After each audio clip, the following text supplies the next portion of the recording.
পিছত 50 পাব 10 পোৱাৰ পিছত 10,000 টকাটো আমি ভাল কৰি খৰচ কৰিলে চৰকাৰে আমাক 25,000 টকা দিব কিন্তু 10,000 পাবৰ কাৰণে ঘৰত 3টাতকৈ বেছি বাচ্চা থাকিব নালাগে যদি আকৌ 25,000 পোৱাৰ সময়ত 4টা বাচ্চা হৈ যায় তেতিয়া নাপাম মানে ওচৰলে মোক গলে খুদে পুলিচৰ চাকৰি কেতিয়া ওলাব কামাণ্ডো কেতিয়া ওলাব ফৰেষ্ট কেতিয়া ওলাব তাৰ মানে আজি আমাৰ যুৱ প্ৰজন্মৰ মাজত আলফা যোৱাৰ কাৰণে চিন্তা কৰা নাই পুলিচ বেটেলিয়নত যাবৰ কাৰণে চিন্তা কৰি আছে মানুহৰ জীৱনলৈ এই ভাবিব নোৱাৰা পৰিৱৰ্তন 4 বছৰৰ ভিতৰত সম্ভৱ হ'ল আজি আমাৰ ল'ৰা ছোৱালীয়ে ব্যৱসায় কৰিছে আগবাঢ়ি যাবৰ কাৰণে চেষ্টা কৰিছে অসমত উদ্যোগীকৰণৰ প্ৰক্ৰিয়া আৰম্ভ হৈছে চৰকাৰী চাকৰিত নিযুক্তি আৰম্ভ হৈছে অফিচ কাছাৰীটো আগতকৈ বেয়া কাম কাজবোৰ কমিছে যদিও পুৰা শেষ হৈ যোৱা নাই 300 চৰকাৰী কৰ্মচাৰী মানুহৰ পৰা টকা লোৱাৰ কাৰণে জেলত ভৰোৱা হৈছে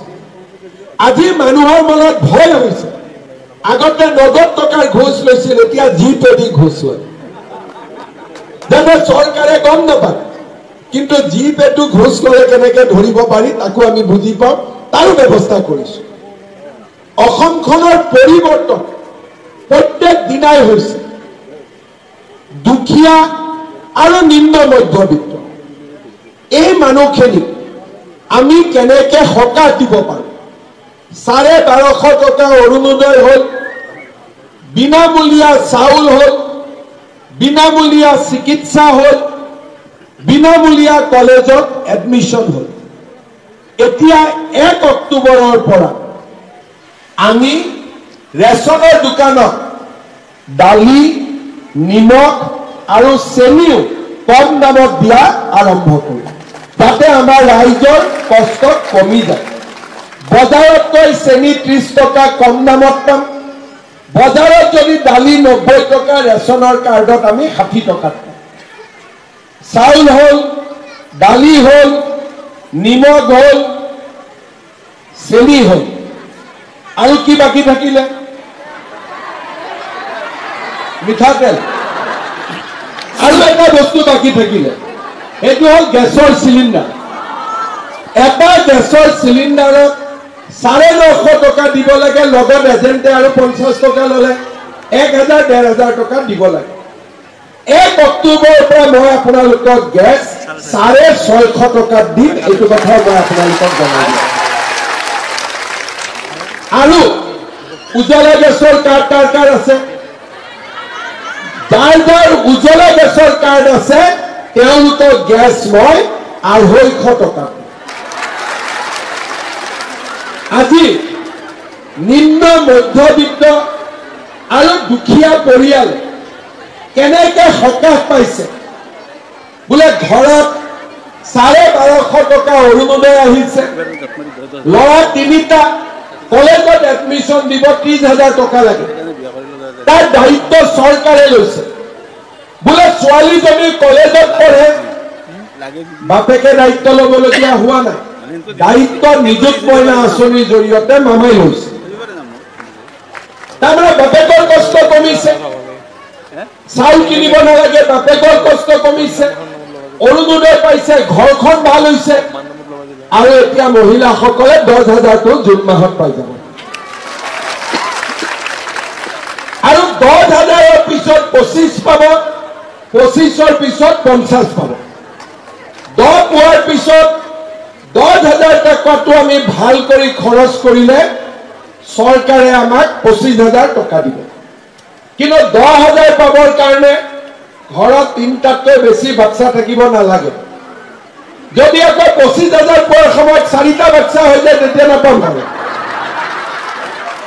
কালি মই কলিয়াবৰ সমষ্টিত আছিলোঁ তাতে মই এজনে ক'লে মোক যদি মোৰ 2টা ছোৱালী হৈ যায় মই 2টা ছোৱালী যদি আৰু এবাৰ চেষ্টা কৰিবি আৰু ল'ৰা দিয়ে যদি দিব বোলে তাৰ পিছত মই বোলে তাৰ পিছত তোক আল্লাহে ল'ৰা নিদিয়ে, তই যিদৰে জন্ম নিদিয় কিয়।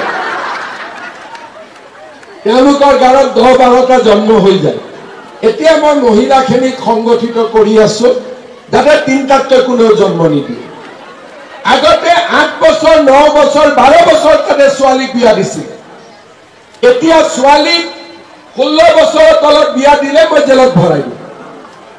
সকলো জাগাতে অকল যে অৰুণোদয় কৰি আছো এইটো নহয়, বাল্য বিবাহ বন্ধ কৰাৰ বাবে প্ৰতিগৰাকী ছোৱালীয়ে যাতে কলেজত পঢ়িব পাৰে, সমাজত যিবিলাক কাম এজন মুখ্যমন্ত্ৰীয়ে কৰিব পাৰে বুলি কোনেও ভবা নাছিল।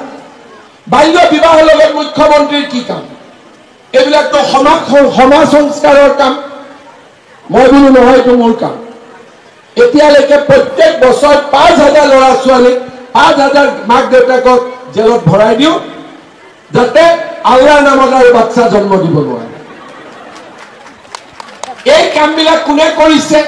আজি বিজেপি চৰকাৰখনে সাহসেৰে কৰিব পাৰিছে। কংগ্ৰেছৰ দিনত বোমা বিস্ফোৰণ আহিলে, গুলীকাণ্ড আহিলে, লগত গড় কেইটাকো মাৰি আছে। আজি কাজিৰঙাত কোনেও গড় মাৰিব নোৱাৰে। কাজিৰঙাত আজি কোন যায়? বোলে নৰেন্দ্ৰ মোদী কাজিৰঙাত যায়, 1 নিশা থাকে।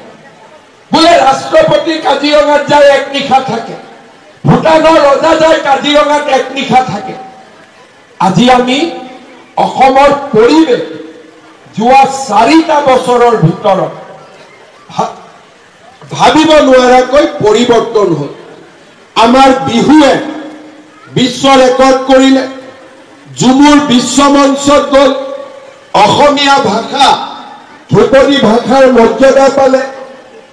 আজি চৰাইদেউ মৈদাম বিশ্ব ঐতিহ্য ক্ষেত্ৰ হ'ল।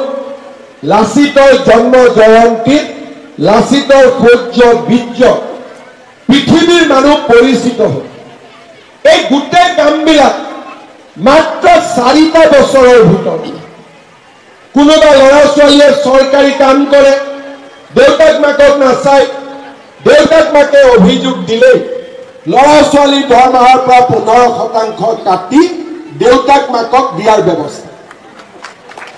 বছৰত 5 দিন চৰকাৰী ছুটি যদি কোনোবাই দেউতাক মাকক তীৰ্থ ভ্ৰমণলৈ লৈ যাব খোজে। আমাৰ সনাতন হিন্দু ধৰ্ম যিমান ভাল সংস্কাৰ আছিল, এই গোটেইবোৰ সংস্কাৰ আজি চৰকাৰে চৰকাৰী কাৰ্যসূচীলৈ ৰূপান্তৰ কৰিছে। 25,000 নামঘৰত